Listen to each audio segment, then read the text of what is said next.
आजकल चारों तरफ धुरंधर का धुआं उड़ रहा है। कुछ लोग इसे प्रोपोगेंडा मूवी बता रहे हैं तो कुछ लोग इसे शानदार, जबरदस्त और जिंदाबाद मूवी बता रहे हैं। अभी अभी धुरंधर मूवी देख के आ रहा हूँ मैं। क्या मूवी है भाई, हाय हाय हाय हाय हाय, एक नंबर। कुछ लोग इसकी बुराई बता रहे हैं, कुछ लोग इसकी अच्छाई बता रहे हैं। मतलब फिल्म की बात हो रही है, चाहे अच्छे रूप में हो या फिर बुरे रूप में हो। बात तो सही है। अब मैं सोच रहा हूँ मैं आपको इस फिल्म के बारे में क्या बताऊं। तो मैं आपको इस फिल्म की अच्छाई और बुराई दोनों चीजें बताऊंगा। 8 नवंबर 2016 को टेलीविजन पर रात को 8 बजे एक देवता प्रकट होते हैं और नोटबंदी की ऐतिहासिक घोषणा करते हैं। 12 बजे से 500 रुपए और 1000 रुपए के करेंसी नोट लीगल टेंडर नहीं रहेंगे। अब नोटबंदी की घोषणा होती है तो इसे गोदी मीडिया और इवन टीवी सीरियल जैसे तारक मेहता का उल्टा चश्मा भी इसे खूब प्रमोट करता है। नोटबंदी को मास्टर स्ट्रोक बताया जाता है, वगैरह वगैरह तमाम तरह के इसका पीआर चलता रहता है। ये क्या बात करता है यार। फिर धीरे धीरे सामने इसके दुष्परिणाम नजर आने लगते हैं। जैसे बताया गया कि कई लोगों के रोजगार इसकी वजह से चले गए, कई लोगों के उद्योग धंधे ठप हो गए, कई लोग लाइन में लगे मर गए। ऐसी खबरें भी बाद में सामने आने लगी। अब फिलहाल स्थिति यह है कि भाजपा सरकार खुद ही भूल चुकी है नोटबंदी को। आज कोई भाजपा नेता नोटबंदी के फायदे नहीं बता पाएगा, लेकिन आदित्य धर साहब ने, महान श्रीमान आदित्य धर साहब ने नोटबंदी के फायदे बता दिए। आज भाजपा नेता नोटबंदी के फायदे नहीं बता पाएगा, नोटबंदी करने वाले इसके फायदे नहीं बता पा रहे हैं, उसको याद भी नहीं करना चाहते हैं, लेकिन आदित्य धर साहब ने बता दिया कि नोटबंदी वाकई में एक मास्टर स्ट्रोक था। वाह मोदी जी, वाह वाह। अब पार्ट 1 में दिखाया गया था कि एक इंडियन मिनिस्टर और उसका बेटा पाकिस्तानियों के साथ टच में थे और उन्हें ये नकली नोट छापने की मशीन देने वाले थे। सब हमारे 500 1000 की प्रिंटिंग प्रेस मिले कैसे?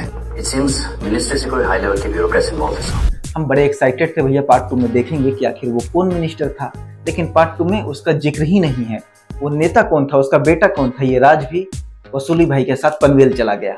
अबे साले। पार्ट 2 आते आते ही फिल्म की कहानी का गेयर बदल गया। क्या बात कर रहे हैं? टर्बो इंजन ऑन हो गया और पूरी दुनिया की कहानी इसमें समेट ली गई है, जैसे इतिहास की, भूगोल की, गणित की, हिंदी की, इंग्लिश की, संस्कृत व्याकरण की, नैतिक शास्त्र की, सारे सब्जेक्ट को इसमें निचोड़ कर एक थाली में परोस दिया गया है। अरे बाबा। लेकिन समस्या ये है कि इस थाली में परोसे गए इस व्यंजन में नमक ज्यादा हो गया है, मिर्च ज्यादा हो गया है। लगता है आदित्य धर साहब ने व्हाट्सएप यूनिवर्सिटी से पीएचडी की डिग्री हासिल कर रखी है। इसमें 1971 का एक अध्याय भी है। 1971 का युद्ध हुआ था पूर्वी पाकिस्तान और पश्चिमी पाकिस्तान के बीच। अब इन दोनों के युद्ध के बीच भारत फंस गया था, तो भारत को यहाँ पर एक्शन लेना पड़ा और इंदिरा गांधी ने पाकिस्तान की ऐसी तैसी कर दी, पाकिस्तान के 2 टुकड़े कर दिए और एक नया देश बांग्लादेश पैदा हुआ।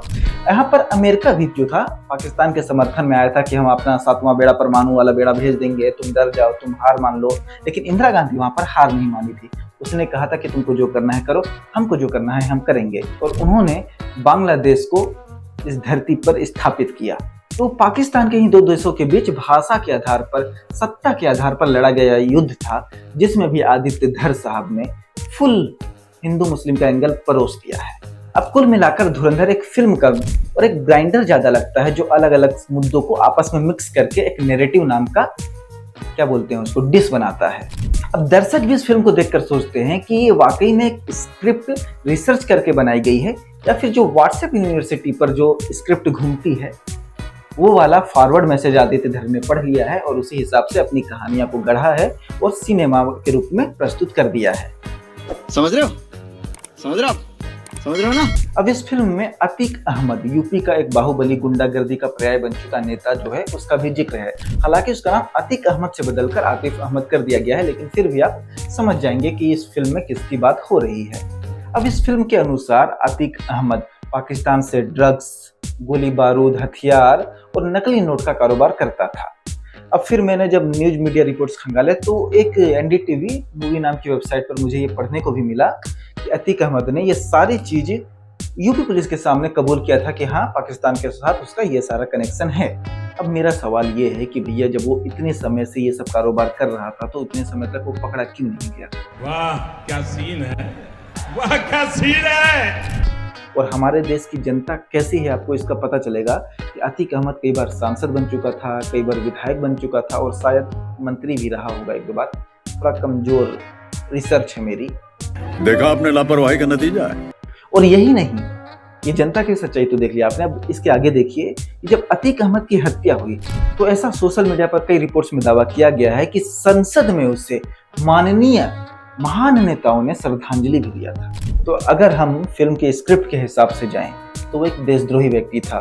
उस देशद्रोही व्यक्ति को हमने कई बार सांसद और विधायक बनाया और जब उसकी हत्या हुई तो उसको संसद में श्रद्धांजलि भी दी गई। इस सज्जन को क्या तकलीफ है भाई, क्या तकलीफ है इनको?